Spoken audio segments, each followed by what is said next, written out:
दोस्तों आज सीखेंगे 46 साइज ब्लाउज 4 टक्स की। शोल्डर से लेके आर्म होल तक, आर्म होल से लेकर के साइड तक, साइड से लेकर के टक्स तक। टक्स की कितनी डिस्टेंस रखेंगे, कितनी दूरी रखी जाएगी, कितनी लंबाई रखी जाएगी, फ्रंट की क्रॉसिंग कैसे निकालेंगे, बैक की क्रॉसिंग कैसे निकालेंगे, ये सारे इसी वीडियो में बताऊंगा स्टेप बाय स्टेप। वीडियो को फुल वॉच करेंगे। वीडियो अच्छी लगेगी तो लाइक सब्सक्राइब जरूर करेंगे। तो आइए अब कटिंग शुरू करते हैं। तो सबसे पहला काम जो होगा लंबाई के निशान लगा लेंगे। हाफ इंच पे एक निशान और लगा लेंगे। अब दोस्तों इनकी लंबाई है 14.5 इंच का। 14.5 इंच का लंबाई रखेंगे और इसी जगह से आपको निशान लगा लेना है। इस तरीके से निशान को लगाएंगे, एक निशान और लगा लेंगे। तो दोस्तों इनकी शोल्डर है 15 इंच का। 15 का हाफ हो जाता है 7.5। ठीक है, 15 में से 2 इंच कम करेंगे तो कितना आ जाता है हमारे पास, फिर 13 इंच। और 13 का हाफ करेंगे तो कितनी आएगी, 6.5। तो मैं 6.5 इंच पे इनका शोल्डर का निशान लगा लूंगा। इस तरीके से देख लीजिए, ये माइनस हो गया। तो आप मोल डाउन करने के लिए हमें लेना होगा 6.5 इंच। 6.5 इंच की जगह से ले लेंगे। ये हमारा आर्म होल डाउन हो गया है। क्लियर। 44 इंच की चेस्ट है। तो दोस्तों जो भी लूजिंग दूंगा मैं फ्रंट पे दूंगा। बैक बिल्कुल फिक्स कटिंग करेंगे। ठीक है, बैक को मैं 1 इंच का लूजिंग दे रहा हूँ। 43 पे निशान लगाऊंगा। 43 की चौथाई आ जाती है 11.25। ठीक है, 11.25 पे निशान लगा लेंगे, 11 इंच से 2 सूत कम पे। और कमर है इनकी 36 का हाफ करेंगे चौथाई। 36 का चौथाई आप ले लीजिए 9 इंच, और 1 इंच तक का मार्जिन लगा लेंगे। ये निशान हमारा लग चुका है। अब इस निशान को आपको इस तरीके से मिला लेना है दोस्तों, ऐसे। और 2 इंच का मार्जिन दे देंगे। टक्स का निशान लगाना है। टक्स का निशान लगाने के लिए दोस्तों हमें क्या करना होगा, कमर की हाफ एंड हाफ करेंगे। तो कमर हमारी आ रही है टोटल 10 इंच की। 5 इंच पे निशान को लगा लेंगे और इसे फाइनली निशान लगा लेना है। हाफ इंच का मार्जिन देंगे और ये बैक का निशान लग चुका है। तो बैक हमारी कंप्लीट हो गई। अब दोस्तों हमें करना क्या होगा, 6.5 इंच यहाँ पे है, 6.5 इंच यहाँ पे भी लेंगे इस तरीके से, और हाफ इंच प्लस कर लेंगे यहाँ पे। देख लीजिए इस तरीके से। अगर ऐसे निशान लगाना है तो ऐसे लगा सकते हैं, नहीं तो फिर आप इसका डायरेक्टली यहाँ से भी मिला सकते हैं इस तरीके से। देख लीजिए, जब ना कुछ समझ में आए तो ये तरीका अपना लेंगे। डार्ट जहाँ पे हमारी कमर की निशान आती है इसी जगह से आपको इस तरीके से निशान लगा लेना है। तो अभी यहीं पे आएगी जहाँ पे मैं बता रहा था। क्लियर। अब फ्रंट कर्व स्केल के सहायता से आपको निशान को फाइनली लगा लेना है। तो दोस्तों फ्रंट कर्व स्केल के सहायता से आपको क्या करना पड़ेगा, सबसे पहले जितनी हमने लंबाई दी है 6.5 इंच की, इसकी हाफ कर लेंगे 3.25 इंच। क्लियर। अब ये 3.25 इंच हमारा यहाँ आ रहा है, तो 3.25 इंच इधर भी आ ही जाएगा। देखिए 3.25 इंच आ गया। अब इसी तरीके से हमें निशान को लगा लेना है यहाँ, कि हमारा आर्म होल की गोलाई निकल आई है। क्लियर। अब दोस्तों आर्म होल इनका है 18.5 इंच का, तो हमें चाहिए 9.25 इंच। ठीक है, हाफ इंच ऊपर छोड़ देंगे और हाफ इंच इधर छोड़ेंगे, और इसी तरीके से हमें निशान को लगा लेना है, और हमें चाहिए 9.25 इंच। तो देख लीजिए 9.25 इंच हमारा बिल्कुल परफेक्ट तरीके से आ गया है। तो यही चीजें मैं कहता हूँ आप लोगों को, कि कभी भी आप लोग निशान लगाएंगे तो परफेक्ट तरीके से लगाएंगे, तो कभी इस तरीके की गलती आप लोगों से नहीं होगी। क्लियर। चलिए बैक का काम हो चुका है। बैक के गले के ले लेते हैं। गले की बरोड हम रखेंगे इधर से 3.5 इंच का। 4 इंच यहाँ पे रख लेंगे, और 10 इंच की इनकी बैक की गहराई है। 10 इंच पे निशान को लगा लेना है। अब दोस्तों मैं यहाँ से बॉक्स बनाऊंगा।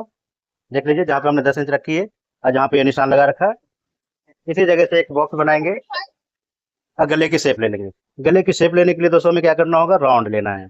आपको जो शेप लेना होगा आप ले लेंगे, मैं इनको राउंड रख रहा हूँ। ठीक है, तो ये राउंड नेक हो चुका है हमारा। क्लियर।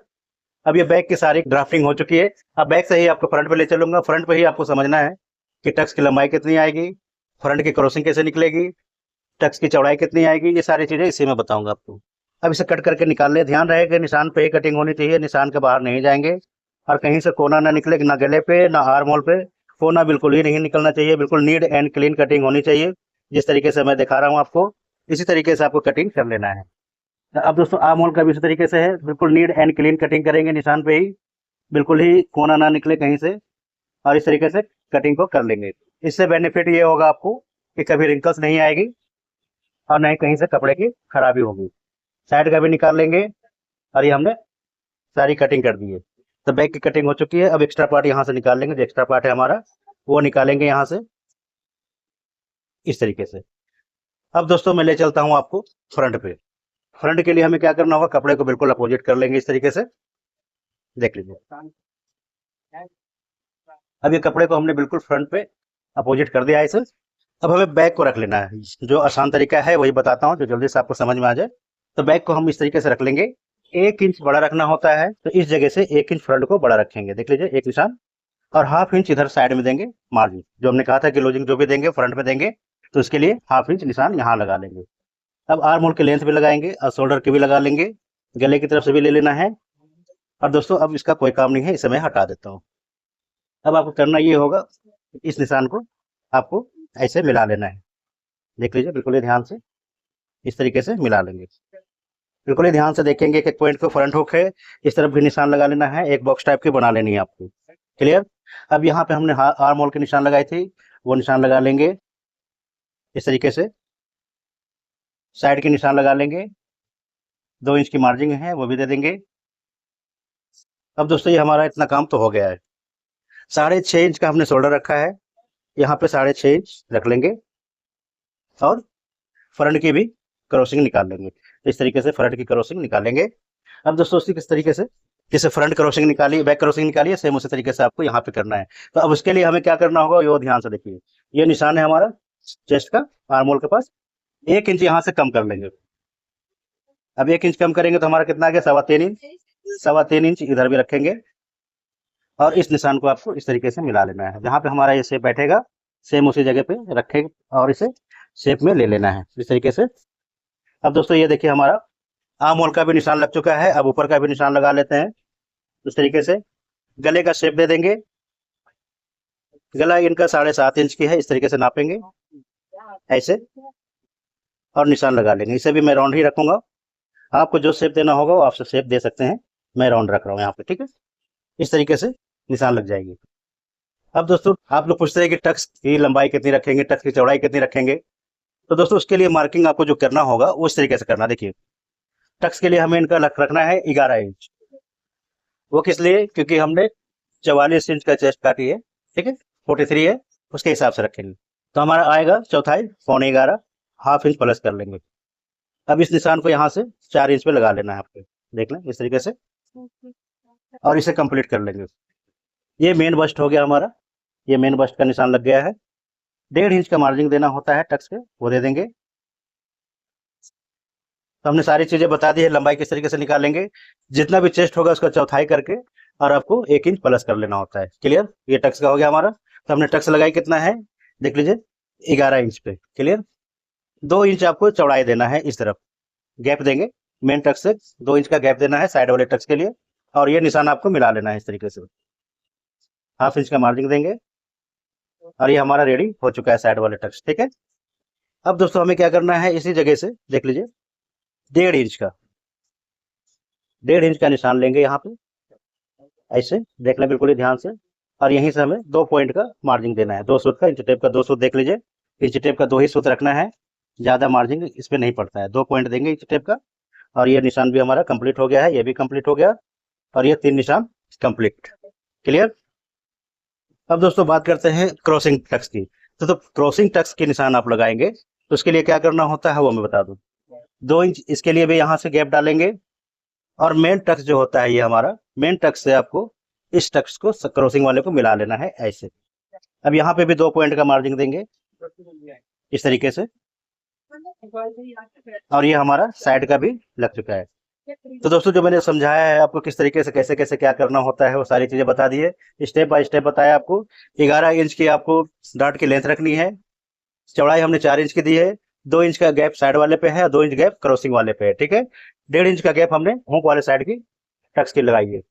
इस तरीके से गैप डालेंगे, और मैं अधिकतर कपड़े में मार्जिन देता हूँ फोल्डिंग के लिए, तो फोल्डिंग का भी मार्जिन मैं यहाँ से लगा दूंगा इस तरीके से, देख लें ऐसे निशान को लगा लेंगे। बिल्कुल ये ध्यान से देख लें, जितनी फोल्डिंग रखेंगे उतना ही निशान को आपको लगा लेना है। तो हमने इतना फोल्डिंग देना है। इससे बेनिफिट ये होगा आपको कि कभी फ्यूचर में लंबाई बढ़ानी हो तो बहुत आसानी से बढ़ा लेंगे। तो अब दोस्तों ये फ्रंट का काम हो चुका है, अब इसे भी कट करके निकाल लेंगे। तो जैसे आपने बैक की कटिंग करी है, बिल्कुल निशान पे कटिंग करेंगे, और कहीं से भी कोना ना निकले, इसका खासा ध्यान रखना है आपको। कोना निकल जाएगा तो मामला गड़बड़ हो जाएगी। और इसे भी यहाँ से कट करके निकाल लेंगे, इसे भी कट कर लेना है यहाँ से, देख लें साइड का भी निकाल लेंगे। अब दोस्तों आर्म होल की जो फ्रंट की है क्रॉसिंग, इसका खासा ध्यान रखना। यहाँ पे तो एक भी पॉइंट इधर उधर कोना नहीं निकलना चाहिए। कोना सबसे खतरनाक चीज होता है, कोना निकल गया तो समझिए कि फिटिंग गड़बड़ा जाएगी आपकी, अब फिटिंग कैसी तैसी हो जाना है। तो ये फ्रंट की भी कटिंग हो चुकी है, देख सकते हैं तो बैक और फ्रंट दोनों चीजें हमने कटिंग कर दी है, एक एक चीज आपको बता चुका हूँ। अब बाजू की बात करते हैं। देख सकते हैं बाजू के लिए इस तरीके से कपड़ा को रखा गया है और इस निशान को आपको लगा लेना है। 1/2 इंच का एक निशान और लगाएं और इसी जगह से 7 इंच बाजू का लंबाई ले लेंगे आप। बाजू की लेंथ आ गई, 3.5 इंच आपको डाउन कर लेना है। अब यहीं से एक स्ट्रेट कर लेंगे और एक बॉक्स बनाएंगे। जब ये बॉक्स बना लेंगे तो हमारा 18.5 इंच का आर्म होल थी, तो नाप लेंगे यहाँ पे इस तरीके से। और बाजू की गोलाई 15 इंच की है, हाफ, तो हाफ लेंगे 7.5 इंच 15 इंच का, और इस जगह पे 8.5 इंच आनी चाहिए इस तरीके से, तो वो भी आ चुकी है। अब इस निशान को हमें इस तरीके से मिला लेना होगा। अब देंगे बाजू की शेप। तो बाजू की शेप देने के लिए हमेशा आप लोग गड़बड़ क्या करते हो कि कहीं से सीधा कर देंगे, कहीं से कुछ कर देते हैं, तो वो नहीं करना है। आपको इस तरीके से शेप देना है, ऐसे देख लीजिए, इस तरीके से शेप देंगे और 1.5 इंच का मार्जिन आपको दे देना है। तो देख सकते हैं बाजू की शेप बहुत बेहतरीन तरीके से आ गई है। इसी तरीके से आपको बाजू का शेप देना है और कट करके निकाल लेंगे, ऐसे कट करके निकालेंगे। और ये हमारी बाजू की भी कटिंग हो चुकी है। तो दोस्तों इसी तरीके से कटिंग हो जाती है। अब नापेंगे आर्म होल। तो बैक से आपको आर्म होल इस तरीके से नाप लेना है, देख लें 1/2 इंच ऊपर रहेगा और ऐसे आपको 3 इंच तक कुछ नहीं करना है, यहाँ से आपको ऐसे मिला लेना है, इस तरीके से मिला लेंगे, देख लीजिए। अभी हमारा सारा कुछ आराम से बैठ चुका है, देख सकते हैं। तो इस तरीके से कटिंग करने से ना ही रिंकल्स आएगी, ना ही झोल आएंगे, ना ही खिंचाव आएगी, ना साइड से कपड़े बाहर निकलेंगे, किसी तरीके की कोई परेशानी नहीं आएगी। तो उम्मीद करता हूँ वीडियो अच्छी लग रही होगी। अगर अच्छी लग रही है तो लाइक सब्सक्राइब करेंगे। अब इनका मैं सेम कपड़े की कटिंग कर दूं, देख सकते हैं। अब सेम कपड़े की कटिंग करेंगे इनका। तो ये है सेम कपड़ा और अब इसी की कटिंग मैं कर लूंगा। उल्टा सीधा का भी ध्यान रखना है आपको कि कपड़े में उल्टा सीधा है या नहीं है। तो इस सेम कपड़े की भी कटिंग कर लेना है आपको, इसी तरीके से थोड़ा सा प्रेस से सीधा कर लेंगे और कट करके निकाल लेना है आप। तो ऐसे आपको सबसे पहले बैक रखेंगे, बैक के बाद आपको फ्रंट रखना है, ये फ्रंट रख लेंगे और इसी जगह से 1/2 इंच छोड़ करके कटिंग कर लेना है आप। देख लें यहाँ से 1/2 इंच छोड़ेंगे और कटिंग कर लेंगे, देख लीजिए।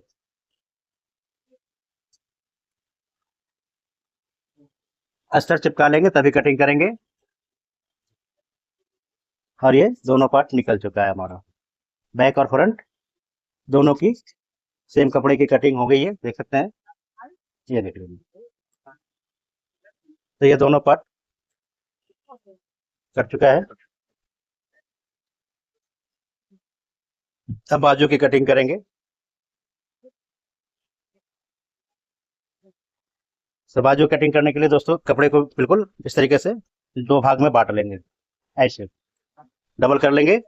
डबल करने के बाद जैसे हमने काटा है सेम उसी तरीके से इस पर रखेंगे और निकाल देंगे। तो हमारी ब्लाउज की कटिंग हो चुकी है।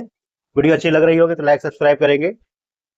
अगली वीडियो क्या बनेगी वो बताएंगे कि नेक्स्ट वीडियो क्या बनेगा। तब तक के लिए जय हिंद, वंदे मातरम।